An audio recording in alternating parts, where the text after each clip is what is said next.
Narasaraopet MLA కార్యాలయంలో ముస్లిం మైనార్టీల సమావేశం నిర్వహించారు. ఈ సమావేశానికి ముఖ్య అతిథిగా ఎమ్మెల్యే చదలవాడ అరవింద్ బాబు పాల్గొన్నారు. భారత స్వాతంత్ర సమరయోధులు, దేశ మొదటి విద్యాశాఖ మంత్రి మౌలానా అబ్దుల్ కలాం ఆజాద్ 138వ జయంతి వేడుకలు ఘనంగా నిర్వహించాలని ఎమ్మెల్యే తెలిపారు. 11వ తేదీ మంగళవారం పట్టణంలో మౌలానా అబ్దుల్ కలాం ఆజాద్ జయంతి సందర్భంగా నిర్వహించే భారీ ర్యాలీలో పాల్గొని విజయవంతం చేయాలని అన్నారు. ముఖ్యంగా రేపు 11వ తేదీన మౌలానా అబుల్ కలాం ఆజాద్ గారి 138వ జయంతి సందర్భంగా మరి రాష్ట్ర పండుగగా అనౌన్స్ చేయడం జరిగింది. కాబట్టి మొట్టమొదటి విద్యాశాఖ మంత్రి, మరి భారతదేశం తరఫున ఆయన స్వాతంత్ర పోరాట యోధుడిగా పేరొందిన వ్యక్తి, అదేవిధంగా భారతరత్న అవార్డును కూడా అందుకున్న వ్యక్తి.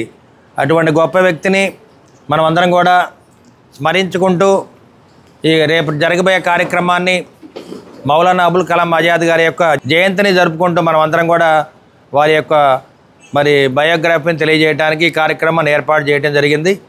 ఇది రాష్ట్ర పండుగ మరి స్టేట్ గవర్నమెంట్ అనౌన్స్ చేయడం జరిగింది. కాబట్టి ముస్లిం సోదరులు, కులాలు, మతాలు, రాజకీయాలకు అత్యధికంగా అన్ని వర్గాల ప్రజలందరూ కూడా ఈ కార్యక్రమంలో పాల్గొని మరి గొప్ప బహిరంగ ర్యాలీ జరపడానికి మరి నర్సరావుపేట తెలుగుదేశం పార్టీ ఉమ్మడి కుటుంబ ఆధ్వర్యంలో ఈ కార్యక్రమాన్ని ఏర్పాటు చేయడం జరిగింది.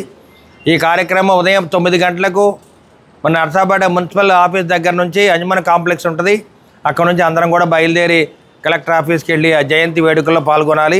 మరి ఈ కార్యక్రమానికి వేలాది మంది పాల్గొని ఈ కార్యక్రమాన్ని జయప్రదం చేయమని నారా చంద్రబాబు నాయుడు గారి ఆదేశాల మేరకు, పవన్ కళ్యాణ్ గారి పట్టుదల మేరకు ఈ కార్యక్రమాన్ని చేస్తూ ఉన్నాం. కాబట్టి ముస్లిం సోదరులు, అదేవిధంగా ఉమ్మడి కుటుంబ నాయకులు, కార్యకర్తలు, మహిళలు అందరూ కూడా ఈ కార్యక్రమంలో వేలాదిగా పాల్గొని జయప్రదం చేయవలసిందిగా కోరుతూ ఉన్నాను.